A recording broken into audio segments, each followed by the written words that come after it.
Tigers and their status as an endangered species have made them, rightly, the poster child for preservation. They are gorgeous animals who have had an enduring mark on history through their symbolism of strength and dominance. They are generally beloved animals today.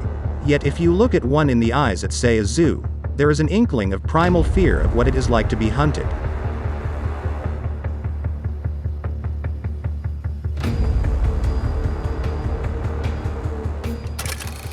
It was not too long ago that tigers were one of the most feared creatures on planet Earth.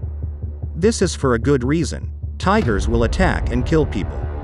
One study showed that between 1800 to 2009 there were 373,000 deaths related to tiger attacks, or 1,784 per year. The highest number of fatalities occurred in South and Southeast Asia. Of all these tiger attacks, the most deadly came from a tigress called the Champawat Tiger, who killed an estimated 436 people.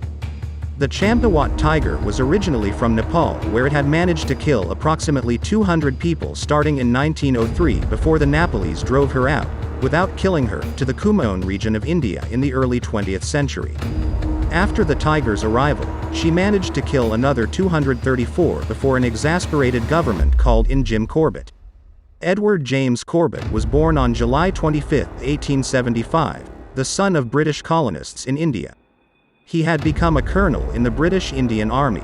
Perhaps it was because he was born in India that Corbett did not exhibit the same kind of racially superior attitude that other British had toward the colonies. He completely understood the local languages and appreciated Indian culture. Being raised in the valley of Nainital and Kaladhungi region full of natural wonder, he grew up appreciative of wildlife and the need to conserve it. As was typical of early naturalists, he took to hunting and viewed the conservation of wildlife as being more to preserve stock for hunters rather than the preservation of the ecology per se. His skill as a hunter was well known, although this would be the first time he would attempt to take a reputed man-eater. As the depredations of the man-eater of Champawat increased, the government called in Corbett. Corbett agreed to hunt the tiger on two conditions. First, that the government cancels any bounties offered for the tiger, even for himself, since he did not wish to be considered a reward hunter, viewing himself as a sportsman. Second, that all others hunting for the tiger be recalled. Corbett was afraid of being shot by accident. After a march, Corbett arrived with several assistants to a village near Champawat. The village, comprised of about 50 residents, was in a state of uproar due to the tiger attacks. The latest victim was a teenage girl. People were afraid to leave their houses. Apparently, their food supplies were running low. Corbett spent the first night out of doors looking to stalk the tigress along a road which she was said to routinely patrol. However, Corbett too was filled with an anticipated fear that he would become hunted.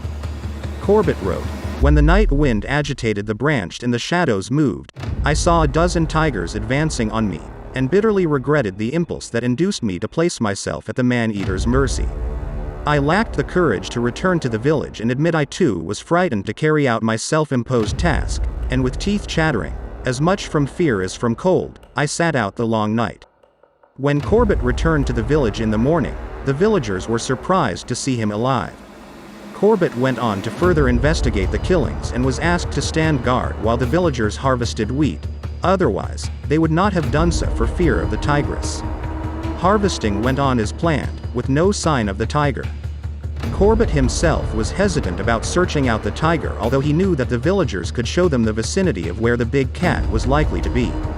It took a successful hunt of 3 deer that fully gained the villagers' confidence in Corbett, plus relieved Corbett and his men's jitters about hunted the feared tiger. The villagers guided Corbett to the scene of the latest attack. After examining the animal's footprints, he determined the tiger to be a female, a little past her prime. Further examination revealed the scene, how the girl was collecting branches when she was suddenly seized by the foot by the tiger. Then she was subsequently taken by the throat into the forest. Then Corbett found the remains, only a few pieces of bone which they wrapped in cloth so that they might be cremated. There were also some clothes. Nothing else. Corbett investigated other attacks. In one case he interviewed a woman who witnessed her sister taken by the tiger. When Corbett informed her of his intention to shoot the tiger, she put her hands together, and then touched his feet, as if in supplication. This made Corbett feel wretched. He wrote, "True, I had come with the avowed object of shooting the man-eater, but with an animal that had the reputation of never killing twice in the same locality, never returning to a kill, and whose domain extended over an area of many hundred square miles, the chance of accomplishing my object was about as good as finding a needle in two haystacks." For 3 days Corbett roamed the jungle during daylight.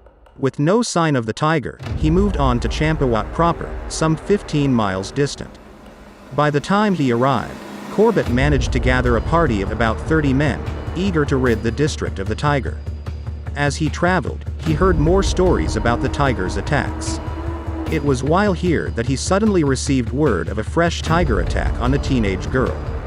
Rushing to the scene, he found pools of blood and a trail that led deeper into the jungle. As he proceeded, a terrified man from the village armed with a rifle joined him.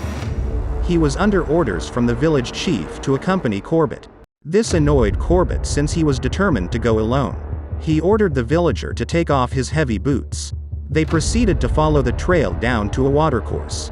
Corbett ordered the man to station himself on a large rock, something he did gratefully. While Corbett proceeded, he found the tigress eating its meal by a pool near a ravine.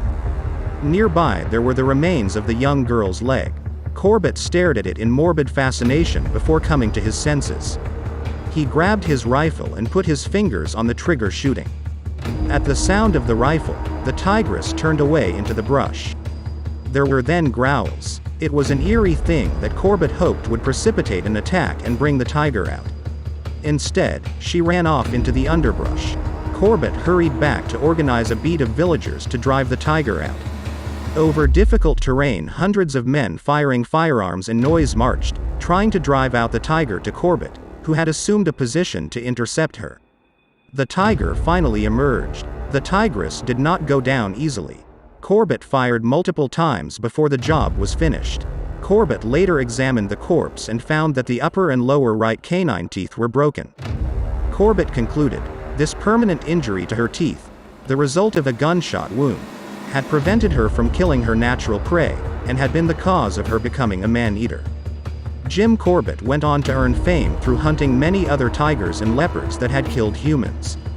In most cases, like the Champawat tiger, these man-eaters had sustained wounds or disease that prevented them from hunting their normal prey.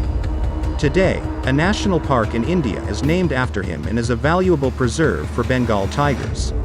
Also, the Indo-Chinese tiger, Panthera tigris corbetti, was named after him. He died of a heart attack in 1955 while in retirement in Kenya.